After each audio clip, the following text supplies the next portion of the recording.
Hello, morning. Springtime, but my mind is already geared towards summer. Oh, I found a better angle. It's my second shirt. I don't know how, but this angle is way better. Okay.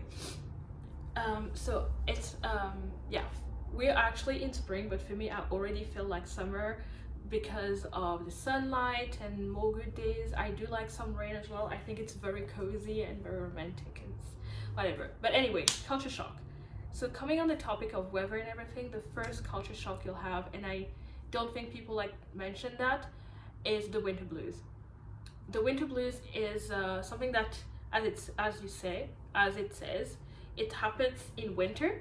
So in winter people tend to get a little bit more depressed, and that's because we don't have a lot of sunlight, so it's very dark. It gets dark very. It gets you get sunlight very late, like at 9 or sometimes 10, and then it gets dark so very early, around even 5. It's already gets dark. So that you're deprived from sunlight and deprived from vitamin D, and that actually makes you depressed. So in winter, a lot of people are going to take like vitamin D pills, but they also will have lamps that's gonna like fake the rays on the sunlight so that you can get some of that. Of course, it doesn't. Oh my goodness. Of course, it doesn't replace the sun, but that's going to affect you. Like you would, even myself, it affected me, especially that I'm black, brown, whatever color you want to color me. It really affected me. There's no, you can try as much as you want, there's no escape unless you go to the somewhere which is really warm. There is no, I'm trying to fix that. There's no escape. Like you would you have the winter blues. So that's something I was not aware of, and I was like pretty much affected in winter. Plus I didn't have a lot of family, so that's something that really affected me. So if you're going through that, it's totally normal and everyone goes through it. The second one is the culture like of individualism.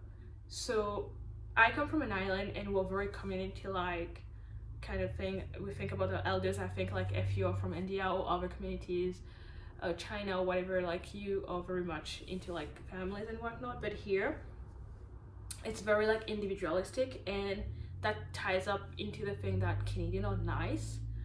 They are nice, but I would probably say they're polite. Like they're going to be polite with you, but for example, if you go and hug people, they are going to be like, why are you hugging me? Whereas in my culture, everyone hugs everyone. Actually, in my culture, we kiss on both cheek like French people do.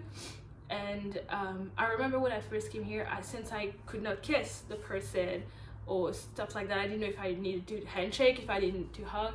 But they're very like individualistic. Like people are not as warm. Like they take time to get to know someone, and there's so many rules and regulation kind of thing. Like you need to be officially dating before you say I love you to someone. Whereas in my country, we just say I love you. I say I love you to someone. I just date. I say I love you to my parents. But here it's like, but they say they do it because they want to be intentional. But there's lots of rules around stuff where we don't. In my country, like we don't really care. We just like we're very mellow. But here it's very much like there's rules. This is how it works. This is how it doesn't work. And also they like, when I say individualistic, it's like me, my career and my stuff. So that's why a lot of people are more are comfortable being single, which I like, because in my country, like at my age, I'm 27, if I'm close to 30, they'd be like, why aren't you married, why don't you have kids and stuff like that. Whereas here it's whatever you like to do. But at the same time, because you focus on you, very few people like have that community feeling. And I think honestly, and maybe people are going to like not like what I say, but I think more and more people in the Western community feels lonely, and it's because of that. Like we tend like to focus on ourselves. Third thing, I don't think it's a culture shock, but I just think that it's very cliche, and I fall into that too. I thought that all Canadians are bilingual, and that Quebec is the only, and New Brunswick are the only place that speak French, and I'm completely wrong. And I live downtown, guys. Everywhere in Canada, people speak French. Not everyone speaks French, so one second. That's another thing as well I actually need to mention. Not everywhere people speak French. So for example, when I was in Barrie, not everyone spoke French.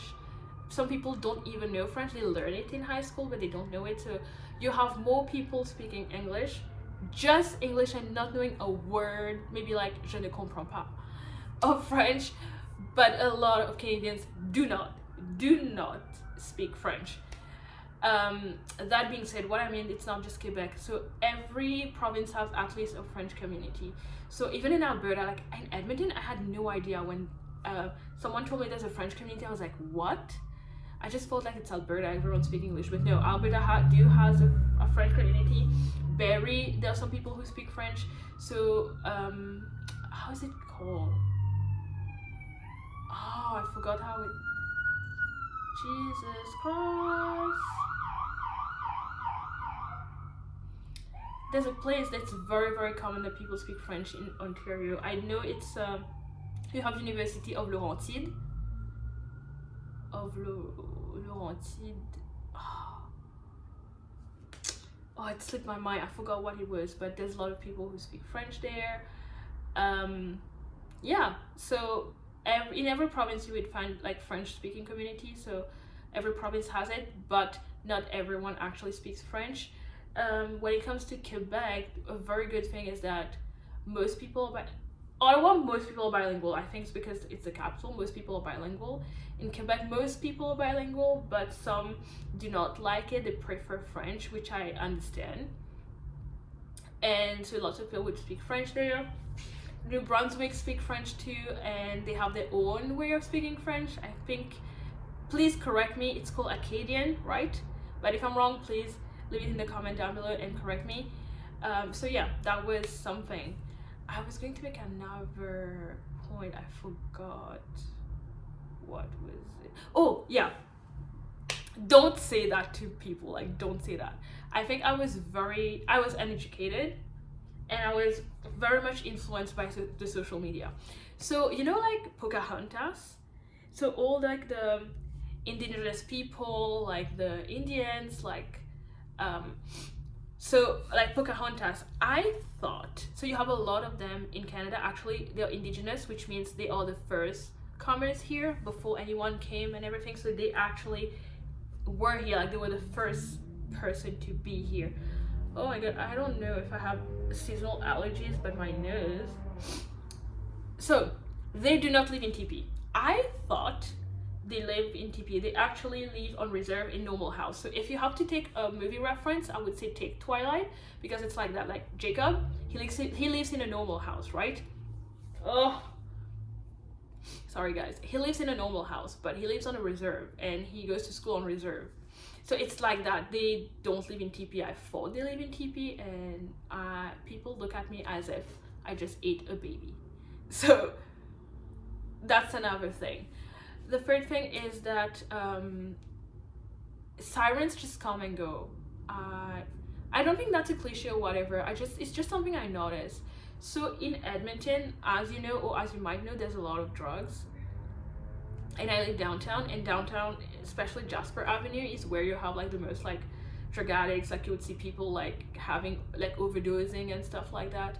So since I live downtown, like it's just normal for me to like hear that. I remember when I first came here, and every time I would hear a siren, I would panic. I was like, someone got into an accident, like what happened? And then it's just something that was happening all the time, and no one was panicking. It's very sad that I got desensitized to these kinds of things, but yeah, it's the same thing when I was in Barrie. Like I was like, oh my god, what's happening? And then I literally got desensitized. So maybe for you it might be a culture shock, I don't know. So that was for me. And the last one is that it's not a culture shock, but just like tiny things I noticed. You can cross the road peacefully. In my country, when I had to cross the road, I had to run, because they were like, go, or they will be honking. And I remember I was walking so fast, and when I crossed, I would like run, and my roommate was like, I would not cross the road with you again because you like run. Why are you running? I'm like, but they're like driving, they're gonna crush me. They're like, no. And that's true, even though like you made a not a mistake. How do you say that? What's the correct expression? If you're a rebel, I just put that, and you're like walking, you're like crossing the road when you're not supposed to, which you're not supposed to do, they're still gonna like give you priority. And that's what they do here. Like if you have to cross, they always give you priority without like rushing you or stuff like that. They are very respectful. And now when I have to cross the road, I've actually like crossed the road and I listen to my music and I don't run. When I'm going to go back in my country, it's going to be something I need to, I think maybe the way you call it is called reverse culture shock. So I'm going to adapt and I need to like start running. And but here people are very respectful. Like the priority is actually on the people, like the pedestrian. And if you're like crossing the road, it's like you're crossing the road, like you don't have to rush. But yeah, so these are the things I came up with. I knew I had a couple of questions which was weird when I first came, and some I got answers, some I didn't get answers. But if you like that kind of video, maybe I can do another video on that. But other than that, yeah, I'm happy to be back. I'm happy to be talking to you, and it was a fun video. It's so fun to go back and see what you did. So thank you. Peace. See you in my next video.